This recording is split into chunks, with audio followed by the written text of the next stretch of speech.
अस्सलाम वालेकुम नाज़रीन, मैं हूं फ़ख्र रहमान और आप देख रहे हैं मेरा यूट्यूब चैनल। डे न्यूज़ में एक इंतहाई अहम ख़बर जिसके बारे में पाकिस्तान ने अपना रद्द-ए-अमल शो किया है।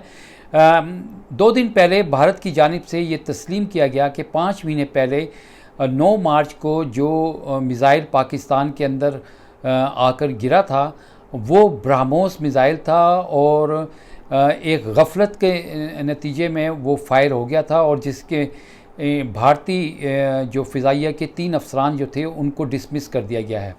लेकिन क्या ये इतना सिंपल सा मामला था? नहीं, बिल्कुल नहीं। ये मिज़ाइल अब पता चला है कि सुपरसोनिक ब्रह्मोस मिज़ाइल था और ये पाकिस्तान के अंदर 124 किलोमीटर ये अंदर आ चुका था। 3 मिनट से ज़ायद कुछ टाइम ये पाकिस्तान की फ़ज़ाई हदूद में रहा और मियाँ चन्नू में एक जगह पर जाके ये मिज़ाइल गिरा था। जिस वक़्त ये मिज़ाइल भारत से फ़ायर किया गया उस वक़्त पाकिस्तान का जो मिज़ाइल डिफेंस सिस्टम है वो एक्टिवेट कर दिया गया था और पाकिस्तान की एयर फोर्स और पाकिस्तान की जो मिज़ाइल डिफेंस फोर्स है वो भी चौकन्ना कर दी गई थी। रेड अलर्ट जारी हो चुका था। सिर्फ ये देखा जा रहा था कि ये मिज़ाइल जो है ये कहाँ पे आकर गिरेगा और अगर खुदा न खास्ता ये मिज़ाइल पाकिस्तान की किसी मिलिट्री तनसीबात की तरफ फ़ायर हुआ होता और वहाँ लगता तो यकीनन पाकिस्तान की तरफ से फ़ौरी तौर पर इसका जवाब दिया जाता। अब ये वाक़या जो है ये 5 महीने पहले 9 मार्च को पेश आया। आपको याद होगा, मैं याद करा दूँ कि इस साल मार्च में इस्लामाबाद में OIC की एक बहुत बड़ी कॉन्फ्रेंस जो थी वज़राए ख़ारजा की जा रही थी और बड़े अहम फ़ैसले किए जाने थे। आया भारत का मकसद ये जो था पाकिस्तान के अंदर इतना बड़ा एक जो सफारती फंक्शन जो था वो मुनक्कद किया जा रहा था। इसमें कई मुल्क इस्लामी ममालिक के जो वज़राए ख़ारजा थे उन्होंने शिरकत करनी थी और इसी तरह से इस OIC कॉन्फ्रेंस की बड़ी अहमियत थी। इसमें सवाल ये भी पैदा होता है कि उस वक़्त जो साबिक़ वज़ीर-ए-आज़म थे इमरान खान, उनके ख़िलाफ़ तहरीक अदम एतमाद जो थी वो कौमी असम्बली में जमा कराई जा चुकी थी। अब पाकिस्तान और भारत के दरमियान मिज़ाइल तजर्बात के हवाले से एक मुआहिदा है जिसमें दोनों ममालिक ने एक दूसरे को पेशगी इत्तला देनी होती है। पाकिस्तान के दफ्तर ख़ारजा ने अगले ही रोज़ भारतीय हाई कमीशन को तलब किया और उसके ऊपर शदीद एहतजाजी मरासला उनको थमाया गया था और साथ में पाकिस्तान ने मुश्तरका तहकीकात के साथ चंद सवालात भी उठाए थे और ये भारत के कमांड एंड कंट्रोल सिस्टम के हवाले से थे। ये मिज़ाइल भारत ने जानबूझकर फ़ायर किया। ये कैसे मुमकिन है कि एक सुपरसोनिक मिज़ाइल जो है भारत से फ़ायर हो, उसका रुख जो है वो पहले वो भारत के अंदर ट्रैवल करता है तो इंडियन रडार सिस्टम किधर था और फिर वो पाकिस्तान के अंदर आके गिरता है। इससे दोनों ममालिक के दरमियान न्यूक्लियर जंग जो थी वो शुरू हो सकती थी। अब ये डिटरमिन करना या ये फ़ैसला कर लेना कि आने वाला मिज़ाइल जो है उसके ऊपर न्यूक्लियर वार हेड है या कन्वेंशनल वार हेड है, इसका नहीं पता चल सकता। ये तो इम्पैक्ट होने के बाद, यानी जहाँ मिज़ाइल आके गिरेगा उसके बाद पता चलेगा।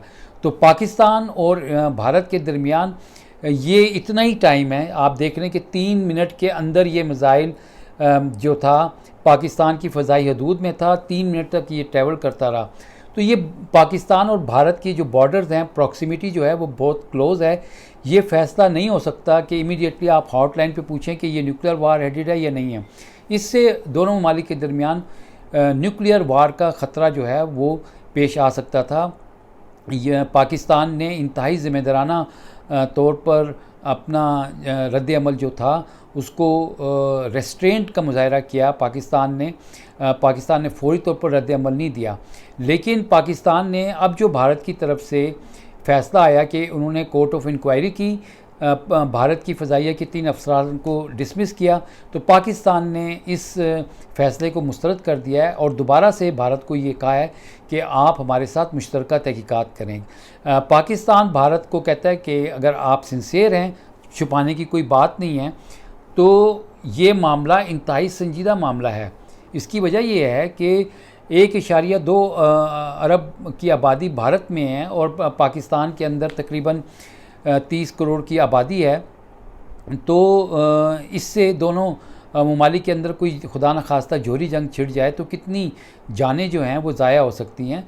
तो पाकिस्तान ने एक बहुत बड़ा सवालिया निशान ना सिर्फ भारत के कंट्रोल और कमांड सिस्टम पे उठाया बल्कि आलमी बरादरी को भी चाहिए कि इसका नोटिस ले, क्योंकि अगर खुदा न खास्ता ये पाकिस्तान की तरफ से कोई बात होती तो इस वक्त तक पता नहीं यूएन सिक्योरिटी काउंसिल में एक शोर आया हुआ होता है। इंटरनेशनल एटॉमिक एनर्जी एजेंसी जो थी वो पता नहीं क्या कुछ करती और पाकिस्तान के बारे में पता नहीं कितने बयानात आ जाते कि पाकिस्तान का जो मिसाइल सिस्टम है, न्यूक्लियर सिस्टम जो है वो गैर ज़िम्मेदाराना हाथों में है और देखें कि जनाब मिसाइल फायर हो गया।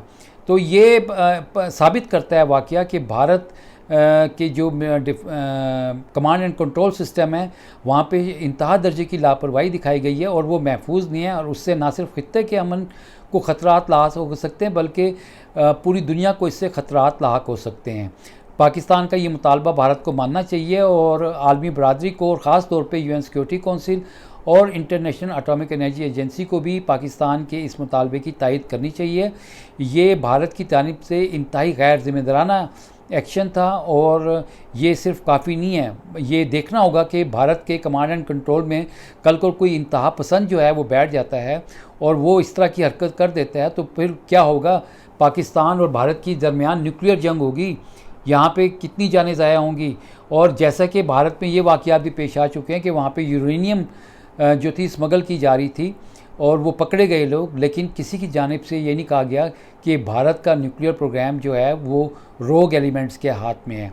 लेकिन जो मोदी हैं भारत के मौजूदा वज़ीर आज़म, वो उनकी जो इंतहा पसंदाना हिंदू इंतहा पसंदाना ज़हनीत है और जिस तरह से इंतहा पसंदी हिंदू इंतहा पसंदी भारत में जो है वो जुनून की है शक्ल इख्तियार कर चुकी है, तो इसमें कोई आप नहीं कह सकते कि भारत के न्यूक्लियर प्रोग्राम से और मिसाइल प्रोग्राम से दुनिया के अमन को शदीद ख़तरात लाक हो गए हैं।